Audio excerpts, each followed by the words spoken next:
Hello everyone and welcome back. तो आज हम डिस्कस कर रहे हैं एचपीएससी का प्रीवियस ईयर क्वेश्चन पेपर, जिसका हम डिस्कस कर रहे हैं कंप्यूटर सेक्शन। तो ये है जी इसका पार्ट 5। और इससे पहले जो इतने भी वीडियोस हैं उनका लिंक आपको इसके डिस्क्रिप्शन बॉक्स में मिल जाएगा।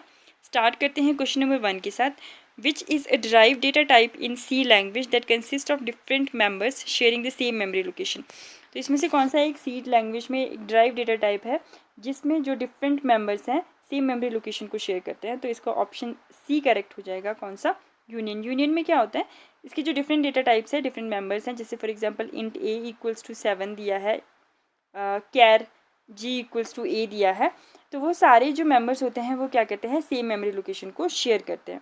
अब यहाँ पे दिया गया है डिराइव डेटा टाइप। तो सबसे पहले देखते हैं कि यहाँ पे टाइप्स ऑफ डेटा टाइप्स कौन कौन से होते हैं सी लैंग्वेज में। यहाँ पे एक सबसे पहला जो डेटा टाइप होता है वो होता है प्राइमरी डेटा टाइप, या फिर इसको बोलते हैं हम प्रिमिटिव डेटा टाइप।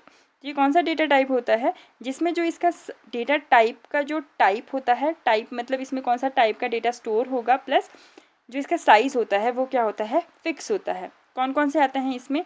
सबसे पहला आता है आपका इसमें इंट। इंट में कौन से डेटा स्टोर होते हैं? न्यूमेरिक वैल्यू, जैसे 7, 8, 9, 10, सिर्फ यही वैल्यू स्टोर होते हैं।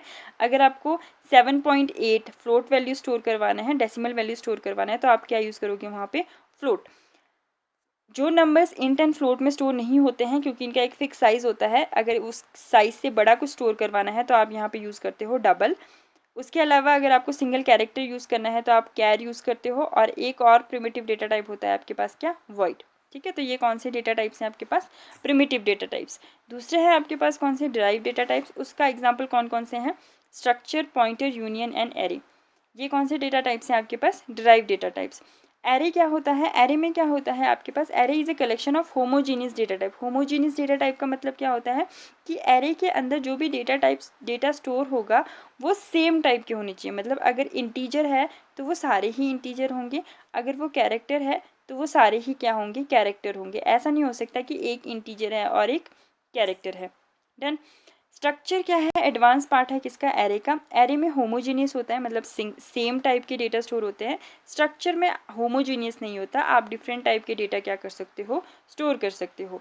और पॉइंटर क्या होता है? पॉइंटर एक वेरिएबल होता है जो स्टोर करता है एड्रेस ऑफ अनदर वेरिएबल, ठीक है, या फिर address of any data. Next है आपके पास यहाँ पे question number 2। In C language all the preprocessor directives begin with which character. तो सी लैंग्वेज में जितने भी प्री प्रोसेसर डायरेक्टिव्स हैं वो किससे स्टार्ट होते हैं? हैश से। तो आप जो भी यूज़ करते हो ना, हैश इंक्लूड, हैश डिफाइन, उनको हम क्या बोलते हैं? Pre processor directives. नेक्स्ट है आपके पास यहाँ पे एम्परसेंड। एम्परसेंड को हम बोलते हैं एड्रेस ऑपरेटर। बेसिकली अगर आपको किसी का एड्रेस स्टोर करना है तो आपको यहाँ पे क्या यूज़ करना पड़ेगा? एम्परसेंड। ठीक है, ये कहीं पूछा भी गया है क्वेश्चन कि एड्रेस ऑपरेटर कौन सा होता है सी लैंग्वेज में। नेक्स्ट है आपके पास question number 3, that is the bitwise exclusive operator in C language is represented by which symbol. तो बिटवाइज एक्सक्लूसिव ऑपरेटर किस सिंबल से रिप्रेजेंट किया जाता है? That caret. ठीक है, तो ऑप्शन डी करेक्ट हो जाएगा, कैरेट। नेक्स्ट है आपके पास यहाँ पे question number 4। Which of the following operator in C language has two variants called pre and post. तो इसका ऑप्शन बी करेक्ट है, increment. Pre increment and post increment. Increment के अलावा डिक्रीमेंट के साथ भी क्या होता है? प्री एंड पोस्ट यूज़ होता है। तो यहाँ पे हो सकता है pre decrement and post decrement. Example कैसे होते हैं इसके? अगर यहाँ पे इंक्रीमेंट दिया है और यहाँ पे बोला गया है प्री इंक्रीमेंट, तो प्री इंक्रीमेंट मतलब वेरिएबल से पहले जो क्या हो रहा है, प्लस प्लस का साइन लग रहा है, उसको बोलते हैं हम प्री इंक्रीमेंट। वैसे ही प्री डिक्रीमेंट इस तरीके से लिखा जाता है, वेरिएबल से पहले ही माइनस माइनस का साइन। देन पोस्ट इंक्रीमेंट का मतलब होता है वेरिएबल एंड उसके बाद प्लस प्लस का साइन, एंड पोस्ट डिक्रीमेंट का होगा वेरिएबल एंड उसके बाद माइनस माइनस का sign. Next question number 5। In C language all the character strings terminate with which character. तो सी लैंग्वेज में जितने भी स्ट्रिंग होते हैं वो किस कैरेक्टर के साथ टर्मिनेट होते हैं? तो ऑप्शन ए करेक्ट हो जाएगा, \0। \n के n होता है आपके पास एक एस्केप सीक्वेंस है, किस लिए यूज़ होता है? न्यू लाइन के लिए। एंड \t किस लिए यूज़ होता है आपके पास? टैब स्पेसिंग के लिए। Done.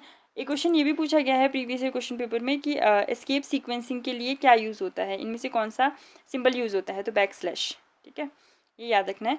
Which of the following standard library function in C language is use for formatted output. तो फॉर्मेटेड आउटपुट के लिए इसमें से कौन सा एक लाइब्रेरी यूज़ होता है? यहाँ पे लाइब्रेरी फंक्शन यूज़ होता है, तो ऑप्शन डी करेक्ट हो जाएगा, प्रिंटफ। किसके लिए? आउटपुट के लिए। इनपुट के लिए क्या यूज़ होता है यहाँ पे? स्कैनफ। नेक्स्ट क्वेश्चन है आपके पास यहाँ पे question number 7, that is what is the format specifier used in scanf to read a single character from the standard input. ठीक है, अगर स्कैनफ में कौन सा फॉर्मेट स्पेसिफायर यूज़ होगा अगर आपको क्या करना है? सिर्फ एक सिंगल कैरेक्टर को रीड करना है। तो सिंगल कैरेक्टर को रीड करने के लिए option D, that is %C। अगर आपको प्रॉपर एक स्ट्रिंग को या फिर स्ट्रिंग को रीड करवाना है, जैसे कि एक नाम हो गया या फिर एक पूरा सेंटेंस हो गया, तो उसके लिए आप यूज़ करते हो क्या? %S। %U यूज़ होता है अनसाइंड इंटीजर को रीड करवाने के लिए या फिर इनपुट लेने के लिए, और %E होता है आपके पास फ्लोटिंग पॉइंट्स के लिए। ठीक है, नेक्स्ट क्वेश्चन है आपके पास यहाँ पे question number 8, what will be the output produced by the following code segment in C program. तो देखते हैं यहाँ पे ए की वैल्यू कितनी है? 5 है, और यहाँ पे दिया है बी किस टाइप का है? इंट टाइप का है। B equals to ++a। अब ये जो ++a है ना, दैट इज़ कॉल्ड, क्या बोलते हैं इसको हम? Pre increment. अब प्री इंक्रीमेंट में क्या होता है? जो भी वैल्यू दी है वो क्या हो जाता है? पहले ही क्या हो जाता है? प्लस। तो 5, ए की वैल्यू कितनी है? 5 है, तो ++a ए की वैल्यू को कितनी बना देगा? 6 प्लस 7 डिवाइड बाई 2 है, तो 7 डिवाइड बाई 2 कितना बना देगा? आउटपुट कितनी आएगी? 3.5। अब यहाँ पे देखो बी किस टाइप का है? इंटीजर टाइप का है। तो इंटीजर में जो वैल्यू होते हैं ना, वो सिर्फ सिंगल डिजिट्स में होते हैं, जैसे 7, 8, 20 इस तरीके से होते हैं, पॉइंट्स में नहीं होते हैं वहाँ पे। तो ये सिर्फ किसको लेगा? 3 को लेगा, पॉइंट को हटा देगा यहाँ से। तो 6 + 3 कितना हो जाता है आपका? 9। तो आपका जो ऑप्शन ए है वो करेक्ट हो जाएगा। डन। नेक्स्ट है आपके पास क्वेश्चन नंबर 9। क्वेश्चन नंबर 9 में है what will be the output produce by the following code segment in C program. तो यहाँ पे ए की वैल्यू 7 है, बी की वैल्यू 8 है, और यहाँ पे पूछा क्या है? एंड। मतलब हमें यहाँ पे क्या करना है? बिटवाइज एंड ऑपरेशन परफॉर्म करवाना है। तो सबसे पहले 7 और 8 को किस में कन्वर्ट करना पड़ेगा? बाइनरी डिजिट्स में कन्वर्ट करना पड़ेगा। 7 को हम बाइनरी फॉर्मेट में कैसे लिखते हैं? 0 1 1 1। 8 को कैसे लिखा जाता है? 1 0 0 0। एंड में क्या होता है? एंड गेट में क्या होता है? 1 1 है तो ही आउटपुट क्या आता है? 1 आता है। मतलब अगर दोनों इनपुट्स हाई है तभी आपकी आउटपुट क्या आएगी? हाई। अगर इसमें से कोई भी एक 0 है तो आउटपुट क्या आएगी आपके पास? 0। ठीक है, तो यहाँ पे देखते हैं 1 0 क्या हो जाएगा? 0 1 0 0 1 0 0 1 0 0। तो आउटपुट सबका ही क्या आ गया? 0 आ गया। तो आंसर कितना आ जाएगा यहाँ पे? सी, 0। नेक्स्ट क्वेश्चन है आपके पास यहाँ पे Which of the following statement is not true about variable in C programming language। तो not true पूछा गया यहाँ पे। The variable names are case sensitive होते हैं, case sensitive ये। A variable can only hold values permitted by its data type। हाँ जी, अगर यहाँ पे int a दिया है तो int में कौन सा डेटा स्टोर होगा? सिर्फ जो न्यूमेरिक वैल्यूज होते हैं 7 8 9 इस तरीके से। ठीक है, 3.5 ऐसे स्टोर नहीं कर सकते हैं हम। नेक्स्ट है आपके पास the variable can be declare anywhere within a program, और डी है आपके पास the variable can be declare and initialize simultaneously. हाँ जी, डी करेक्ट है। मतलब ये होता है यहाँ पे। अब सी में है the variable can be declare anywhere within a program. नहीं, ऐसा नहीं हो सकता, तो इसमें बोला है नॉट ट्रू, तो सी करेक्ट हो जाएगा। अब ऐसा क्यों नहीं है? देखो, अगर यहाँ पे आपने प्रोग्राम में लिखा है C equals to A plus B, ठीक है, तो अब यहाँ पे क्या है? ए प्लस बी करना है, और इसकी आउटपुट को आपको कहाँ पे स्टोर करवाना है? सी में स्टोर करवाना है। तो आपका जो ए और बी की वैल्यू है ना, वो इस लाइन के लिखने से पहले ही क्या हो जानी चाहिए? इनिशियलाइज हो जानी चाहिए। मतलब आपके कंपाइलर को पता हो जाना चाहिए, पता लग जाना चाहिए कि ए की वैल्यू क्या है और बी की वैल्यू क्या है। ठीक है, ऐसा नहीं हो सकता कि आप पहले उसको बोल रहे हो ए प्लस बी कर दो, उसके बाद आप बोल रहे हो हाँ जी ए की वैल्यू 7 है और बी की वैल्यू क्या है? 8 है। ठीक है, तो बिफोर यूज़ उसको क्या हो जाना चाहिए? वेरिएबल्स को क्या कर लेना चाहिए? हमें डिक्लेयर कर लेना चाहिए। नेक्स्ट है आपके पास question number 11। If the size of short data type in C implementation is 2 bytes, then what is the maximum value that can be stored in a variable with this type। ठीक है, तो इसका answer हो जाएगा option C, that is 32767। Next है आपके पास question number 12। What is the decimal representation of two's complement number this. Okay, ठीक है। तो सबसे पहले यहाँ पे देखो, जब भी आप यहाँ पे कोई भी बाइनरी नंबर देखो ना, तो उसको सबसे पहले पेयरिंग पे लेके आ जाओ। या तो 3 3 के पेयर बनने चाहिए, या तो 4 4 के पेयर बनने चाहिए। तो यहाँ पे पहला 3 का पेयर, सेकंड 3 का पेयर, और एक बच रहा है। तो ना तो ये 3 के पेयर बन रहे हैं, ना तो 4 के पेयर बन रहे हैं। ठीक है, तो इसमें क्या होता है, जहाँ पे पेयरिंग में ना 3 के पेयर बन रहे होते हैं, ना 4 के पेयर बन रहे होते हैं, तो सबसे पहले आपको ये देखना होता है कि सबसे पहला जो बिट है वो क्या है। अगर वो 0 है, दैट मीन्स जो नंबर है वो पॉजिटिव है, और अगर वो 1 है दैट मीन्स वो नंबर क्या है, नेगेटिव है। तो पहला बिट जो हमारा है वो कौन सा है, 1 है। दैट मीन्स जो भी आपका आंसर आएगा वो किस में आएगा, नेगेटिव में आएगा, ठीक है। अब नेक्स्ट पहले बिट को हमने रिमूव कर दिया क्योंकि ये सिर्फ साइन को रिप्रेजेंट कर रहा था। अब नेक्स्ट नंबर्स क्या है हमारे पास, 1 0 1 0 1 1। अब इसका 2's कॉम्प्लीमेंट निकालना है तो पहले फर्स्ट कॉम्प्लीमेंट में क्या कर देते हैं, इसको इन्वर्ट 1 0 1 0, ठीक है। उसके बाद क्या कर देते हैं, +1, तो यहाँ पे हो जाएगा 1 0 1 0 1 एंड 0, ठीक है, हो जाएगा। ये आंसर आ गया आपके पास। अब इसको डेसिमल में कन्वर्ट करो तो ये क्या हो जाएगा, 1 × 2⁻0, 0 × 2⁻1 0 ही होता है, तो मैं इसको कर देती हूँ डायरेक्ट, दैट इज़ 1 × 2⁻2। इसके साथ मल्टीप्लाइंग करेंगे 0 ही आएगा, तो यहाँ पे आ जाएगा 1 × 2⁻, कितना, 4।